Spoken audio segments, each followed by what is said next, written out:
peace and conflict resolution and prevention. And along with that, on Tuesday, February 23rd, it was Rotary's anniversary. And so with that in mind, I wanted to have a speaker from our club. It was Pat. And one time she inspired me, or inspired my curiosity, I guess, about, she said something about being in a hurricane. And I was going, what? What about that? Well, a long time ago, I think many of the older Rotarians remember that when a new Rotarian or came in, or an older Rotarian was reintroduced, they'd introduce themselves and about their family life, their history, and why they joined Rotary, and or their aha moment, why they've been in Rotary, or something to that effect. And so I asked Pat to tell us a little bit about herself, and she's going to do that. So there you go, Pat. Oh, thank you, Mary.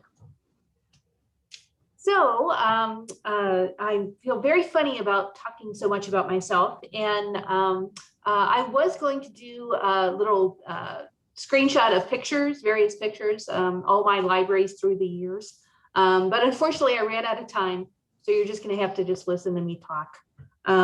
So anyway, so I'm going to first give you a little background information, and then talk about why I joined Rotary initially, and then how I put Rotary principles into practice in what I do. So first, a little background information. I grew up in a working class family in Cincinnati, Ohio. There were 5 of us, and our parents inculcated us into us a love of education and reading. Both of them really regretted not going to college. So I remember when I was 6, my dad took me to our local public library and got me my first library card. And as I grew up, I continued to love libraries, but I was not the greatest at returning library materials on time. So I always felt a little bit guilty about going into my public library. I graduated from high school in the late 1970s and took about 5 years off before I went to college. During that time, I worked at a local convenience store for a few years, all the time kind of reading furiously and going to bookstores. So when I was about 20, I went into a bookstore near the University of Cincinnati. It was called the Militant Bookstore, which I thought even at the time was like a hilarious name for a bookstore. And I picked up a used copy of Henry David Thoreau's Walden. I fell in love with the book and with all of Thoreau's writings. I gave copies of Walden that year to like several members of my family who were very polite, but also clearly did not feel the same way about the book that I did. And I got the idea of moving to New England and visiting Walden Pond and going to Concord, where Thoreau lived. So in the spring of 1980, I packed up my little VW Bug and started driving. I visited Concord and then went down to Hyannis on Cape Cod. And there I sold my car and got a job as a chambermaid at a local hotel. So again, after a few years, I got a little bored and decided to go back to school. So Cape Cod Community College was just up the road, and I started there in the fall of 1982. I needed a work-study job, and I didn't want to work in the dining hall, so I got a job at the local library. I really enjoyed the people and the work itself, but I wasn't really interested in a career in libraries. So there were some wonderful instructors at Cape Cod, and in my second year there, one of them recommended that I transfer to Williams College in Western Massachusetts to get my bachelor's degree. So my work-study job at Williams was also in the library, and again, really enjoyed the work. My major was philosophy, and I had planned on becoming a professor. But as time went on, I kind of realized that that really wasn't the right fit for me, whereas being a librarian kind of was the right fit. My supervisor at Williams College was very excited and helped me apply to the University of Michigan, where I got my master's degree in library and information studies in 1988. So since then, I've worked in public and academic libraries. First in the technical services department, which is kind of the back room of the library, where new books and other materials are ordered, cataloged and prepared for the shelf. Or in the case of databases and electronic materials, we negotiate with the vendors on price, and then we configure the resource so that we can make it available to our patrons. So the last 40 years or so have been a really exciting time for libraries. The technology revolution has not changed the library's mission. We provide access to materials that people want for information, enrichment, and entertainment, but it has greatly changed how we accomplish that mission. So when I started working in libraries, we were just starting to develop online catalogs and doing this by entering a record into the system one book at a time. So for a library with just under 1 million volumes, which is what Williams College Library had, that was a really long-term project. So back then we were still maintaining the card catalog as well, preparing cards for new books and then interfiling them into the catalog. So many cards. In most libraries, including our library here, we still have catalog cards all over the place. Mostly we use them for scrap paper, but almost all libraries now have an online library catalog that people can access from anywhere to find out what the library has. So I've changed jobs pretty frequently over my career. The nice thing about a library degree is that there's a library in almost every community, so you can go anywhere. My first professional job was in Seymour, Indiana, the home of John Cougar Mellencamp. Then I moved to St. Thomas, US Virgin Islands, then to Gettysburg, Pennsylvania, then to Cambridge, Massachusetts, then to Middletown, Connecticut, and then finally to Ketchikan, Alaska. It's been really awesome. It's been wonderful to kind of live in places and learn what it's like. So Rotary didn't enter my life until 2010. I was working at Wesleyan University in Middletown, Connecticut, and I was associate university librarian there, basically like the assistant director. So my boss, Barbara Jones, was university librarian, and she was a very active Rotarian with the Middletown Rotary Club. So this was a really great thing because at the time there was this divide between the people connected to Wesleyan, the students, staff, and faculty, and the rest of the city of Middletown. Wesleyan is at the top of a very steep hill, and that leads down to the city and then down to the Connecticut River. And it was so hard to get people to come back and forth up and down that hill to make connections between the university and the city. So as you might imagine, this led to some misunderstandings and hard feelings between the two. So my boss, Barbara Jones, retired in 2010 and moved away. She moved back to Illinois, and I was named university librarian in her place. I was on the board of the local historical society, so I did have some community connections, but I thought it would be a good idea to join the Middletown Rotary Club to kind of help strengthen those connections between Wesleyan and Middletown. And another historical society board member was a Rotarian as well, and she was my sponsor. And so she invited me to meetings, and I became a Rotarian around 2010 or 2011. And initially I felt a little bit out of place. I'd lived in Middletown for like 5 years at that point, but had never met most of the people I was meeting now in Rotary. They were business people and heads of nonprofits and doctors and lawyers. And I was the only Wesleyan person, so I felt a little out of place. But Middletown Rotary Club is a great, active, fun club, very much like First City Rotary. And so we met on Tuesdays at lunch at one of the many Italian restaurants in town. Middletown is a very Sicilian place, so there were lots of Italian restaurants. We had a youth exchange program, but it was really struggling at the time. You know, as we all know, that's a really difficult program to sustain. But we did several fundraisers a year, including a spring raffle and a fall community service awards dinner that included a big silent auction. Our community projects included weekly volunteers to help at the St. Vincent de Paul Soup Kitchen. We had a dictionary project. We had a booth at the Holiday on Main celebration. We had a student of the month. So we named a high school student, or we asked each high school, we had 3 high schools, to name a high school student for student of the month. And we had a Tools of the Trade award. We had a vocational school in Middletown, and they would name 2 students to receive Tools of the Trade awards for their outstanding work at the vocational school. And they would get the tools that they, sort of a packet of tools that they needed for whatever work they were going into. So we were really happy to do that.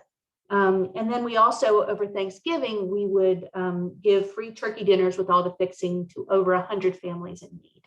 So I went into Rotary thinking of it as just kind of part of the job, maintaining good community relations with the city as a representative of the university. But the selfless spirit and the fellowship of the Rotarians quickly made me feel at home there. And then when I got to Ketchikan, at home here. So how is the Rotary 4-way test relevant in my job as a librarian? So one, is it the truth? One aspect of libraries that's become increasingly important over the past several years is called information literacy. A person is information literate if they're able to find the information and resources they need to use in their everyday life, if they can evaluate that information to determine how reliable and authoritative it is, and if they can then access and use it in their work, education, and civic life. Now, before the internet, most people's access to information was largely through newspapers, magazines, radio, television, and to a certain extent, libraries. That information was very much filtered. Newspapers and magazines, and to a certain extent, radio and television, have editorial boards that determine the content of their publications based, at least to some extent, on long-standing journalistic ethics. Libraries carefully select materials using a number of criteria, the credentials of the author, critical reviews of the book, and our own knowledge of the publishing scene and the needs of our communities. So we curate our collections the way an art museum kind of curates a new art exhibition. Now, the internet has changed all of this. It's changed the way people access information. It's opened up a really exciting, but also really confusing new world that's mixed up with information and opinion and hearsay. And it can sometimes be really difficult to know where a particular website or Facebook post has gotten its information and what to look for in order to evaluate its accuracy. So libraries teach information literacy classes in schools and in colleges that show students what to look for to evaluate the information that they find online. They learn how to assess a web page, Facebook post, or a YouTube video to determine whether or not the creators are appealing to your reason, to your emotion, to your compassion, to your fear, or to your greed, or some combination of those. Now, legitimate authoritative sites may appeal in any of these ways or all of these ways, but somebody who's information literate can separate out, okay, how do they want me to feel about this, with what are the contents of the site itself, and is it something that I can trust? So the second Rotary test is it fair to all concerned? This has been a long-standing principle in libraries, one that can be challenging to put into practice. Basically, anybody can walk into a public library or call or email or text and ask a question about anything. One of the principles of librarianship is to serve everyone in the community, all ages, all educational levels, all interests, all perspectives, and all financial situations. What this means sometimes is that we provide access to books, movies, and other materials that some members of the community might find offensive. An objection from a community member about a library book or other resource doesn't happen all that often, but we take it very seriously when it does. So most libraries have a procedure for addressing community concerns It involves asking the person to fill out a form detailing their objection, and then we take that information to our library advisory board or some other body to help us address it. Often the crux of our response to an objection is that the obligation of the library to provide materials that represent a variety of perspectives and points of view. For example, I recently received a concern from somebody. They didn't want to kind of write it out, but they were really concerned about the number of books we have in our collection about guns, collecting them, maintaining them, and using them. So my eventual reply was that, you know, there are people in this community who have a legitimate interest in guns. And as a community library, we must serve those people as well as people who feel the opposite way about guns. Similarly, we ask people who object to books about certain religious groups or those of another sexual preference to understand that a library must serve the interests of as many different parts of the community as possible. So another aspect of being fair to all is the confidentiality of library records. One of the principles of the library profession is keeping people's reading and viewing choices confidential. Our patrons can be assured that we will not share information about the books or DVDs that they check out or the websites that they visit, as long as those are legal websites. In fact, Alaska has a statute that requires public libraries to keep their patrons' library records confidential. This includes children who have a public library account. It's slightly different for school libraries, but this absolutely applies to public libraries. Library staff may not provide information about what a patron has checked out or has on hold to someone else, even if that someone else is the parent of a patron who is under 18, unless that child gives the library permission to do that. And sometimes parents find this ridiculous or objectionable, but the law is meant to protect people of any age from being afraid of accessing information just because somebody in authority might judge or punish them for it. So now the third of the four-way tests is, will it build goodwill and better friendships? So libraries have evolved over the years into places not only for books and study, but for meeting and working with other people. Before the pandemic, the Ketchikan Public Library was a meeting space. People came together to meet about issues of mutual interest or concern, or to enjoy a talk, a movie, or a concert or a program. There are places in the library to meet with small groups and large ones of any age group, either formally or informally. It's one of the few places in the community where people can meet and hang out with no expectation of purchasing anything or being part of a particular group. So of course, since the pandemic began, the library has not been able to provide these physical spaces to meet, and we hope to do so again sometime in, this year. It's been a challenge to figure out ways to build goodwill and better friendships. At the same time, we're asking people to mask up and maintain a 6-foot social distance. So at the Ketchikan Public Library, we never did find one grand way of, one grand solution to the problem, but we have implemented several things that we hope bring the community together. We have Facebook and Zoom programs for all ages.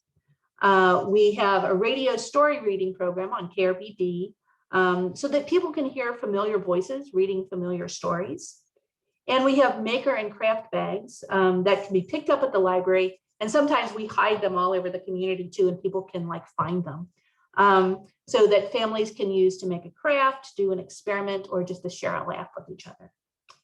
So, and the fourth of the four-way tests, will it be beneficial to all concerned? So a public library is a place that's open to everyone. And those of us who work in library are dedicated to the idea that no matter what brings a person to the library, that we can accommodate them. So homeless people come into the library sometimes just to get warm or to have a little peace. Families come into the library to interact and play with other families.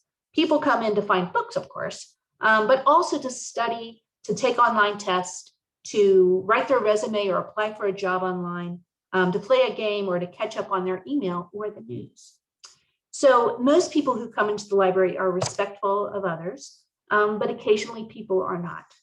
And this is when the library staff must politely ask people to refrain from disturbing others or behaving in ways that are disruptive or harmful to other people or themselves. And very occasionally, when that behavior continues, we have to trespass people from the premises for a time. Now, you might have noticed that library staff are very customer service oriented, so it can be really difficult for us to do this, particularly when people don't have any other obvious place to go. It's a tough balance to strike, but we really try and strike that balance so that everybody feels comfortable coming in. Keeping in mind the fourth Rotary test, will it be beneficial to all concerned, helps us to do that, put that in perspective. So in conclusion, the past 40 years, people have predicted that libraries and librarians would soon be a thing of the past. But as I mentioned earlier, the library's mission hasn't changed: to provide people with access to works that inform, enlighten, and entertain, with the tools they need to be successful and informed citizens. So, and being a Rotarian has kept me focused on fulfilling the library's mission. One, to be truthful and provide access to good, accurate information. Two, to provide fair and equitable access to books and other resources to everyone in the community. Three, to provide a place where people can come together, either physically or virtually, to create new connections with each other and to strengthen existing connections. And four, to provide assistance to those who need it and to be a community asset. So thanks to all of you in First City Rotary for your fellowship and support. Do you have any questions?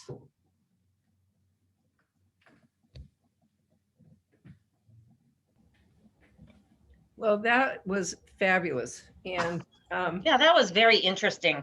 Oh. you know, being an English teacher, a lot of those skills came from our librarian into our classrooms, especially for our research. And the kids have always talked about how much they love the libraries. That's great. So thank you very much. That was a great presentation. See, Diane. So Pat, I love to visit the K-High Library and how critical they are to schools. And I want to share with you, of course, I've always loved libraries, but we've been talking budget recently. I'm on the finance committee for the school board. And guess what? And not surprisingly, everybody values the librarian so much. And oftentimes people talk about they should be the first to be cut, but I'm not one of those people. And anyway, we're so thankful for your service to our community, but also I know you collaborate a lot with the librarians at the university and in the schools, and it's just really awesome. So thank you for all you do. Oh, thank you. Thank you. Pat, I had a question. You know, the complaint about parents saying, well, you know, why can't I check on my kid's account? Mm-hmm. When they sign up for the library account, is that an option that the person can choose, or do the parents need to give permission for the kids to sign up? I mean, is there some alternate explanation that can be provided to parents who have that complaint? Yeah, it's tricky because we do collaborate with the school libraries and with the university libraries. And what the school libraries do is if a child is going to one of the school district schools, that's how they get their library account. So basically their school library signs them up. And so there is often that's kind of done automatically, like a new kindergarten class comes in and everybody gets signed up. And so there's not a way at that point for parents to, you know, or kids to say, yes, I want my parent to have access to my account. It's only because they can use that account to check out books from the public library. So it's only at that point where they've checked out something from the public library and there's an issue, and the parent says, well, I want to know, you know, what my child has checked out. And we have to say, well, we just need to speak to the child and get their permission. And sometimes people are fine with it and sometimes people are not fine with it. So. See, anything else? Yes, kudos. This is Krista. Kudos, Pat. The library is just a wonderful space. And I can say with pride that when my kids come from afar, one of whom is in suburban Chicago area, Wow. they can't wait to come here because this is much better than their library. Wow, that's so nice. That's very, very nice of them to say. That's lovely. Oh my gosh. And we will be reopening tomorrow since we are at a moderate community risk level. Yay. So we'll be reopened to the public. So it'll really be nice to see people in the building again. But of course we want to be safe as well. So Pat, and I also wanted to say that Mhm. that I'm sure everybody appreciates the fact that the level of cooperation that you have with the other libraries in town. There was a time when that wasn't the case, but now under your tenure and your predecessor, certainly, we have really made that a seamless operation, also with the state. So thank you for that. Oh gosh, like you said, I came into a situation that was a really wonderful situation, lots of cooperation between the schools. So yeah, it's been really wonderful to come to a place where there is such a strong existing connection between the local libraries. Woo.